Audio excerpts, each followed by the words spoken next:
Winston Churchill once said that the truth requires a bodyguard of lies, and nothing could better describe the remarkable espionage system that the British set up in World War II. The rudimentary existence of this system and its outlines was released to the public in the 1970s and early 80s. But in the last year or two, Ben McIntyre has written a book called The Double-Cross System, The True Story of the D-Day Spies, which goes into detail and explains how the system operated, and more importantly, gives you detailed biographic information about the 5 main spies recruited from Europe that were operated by British intelligence and effectuated this system. The outlines of the system were fairly simple. The Allies had broken the German code as a result of the efforts of Alan Turing, who invented the world's first computer to break the Enigma code, which was the name of the code the Germans had. And the Germans thought it was unbreakable, but it got broken. And as a result, the Allies saw all of the communications of German intelligence and military.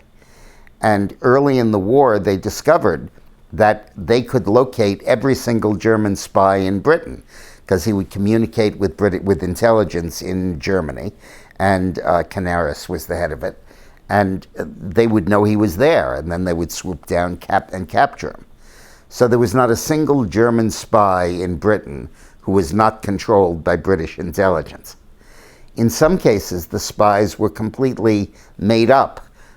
They completely invented fictional networks of spies that didn't exist, 20, 30, or 40 of them, and deluged Berlin with information from these spies that they called chicken feed, which was stuff that was useless, or sometimes was useful, but was timed to be obsolete by the time the Germans got it.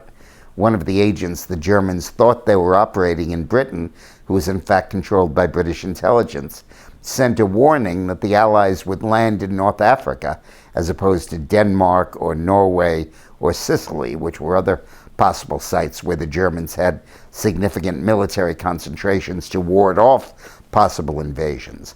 The news that the British were not going to strike those places but would hit North Africa with the Americans arrived the day the landings began, and the agent did it in such a way that he could blame the Postal Service for the delay. This was an amazing system, and this book goes into depth about how each of these agents came to be recruited. In some cases, they were genuine intelligence agents operating for Britain in France who were arrested by the Gestapo, and then were released by the Gestapo under a promise that they would become double agents and would return to Britain, allegedly as having escaped German custody, and would then operate controlled by the Germans in Britain. Instead, the British made them triple agents. So they would in fact be working for Britain while in Germany, while the Germans thought that they were working for Germany. Others were people that walked in and volunteered to be spies to the British embassy, and they told them to go to the Germans, enlist as a spy, and then come back to the British, and we'll operate you as a double agent. One of the ironies of this is that none of these agents got a salary from British intelligence. In fact, the operation cost nothing. They were all paid by German intelligence. And the German salaries were quite good, and the British let them continue to collect them. The operation cost Britain nothing.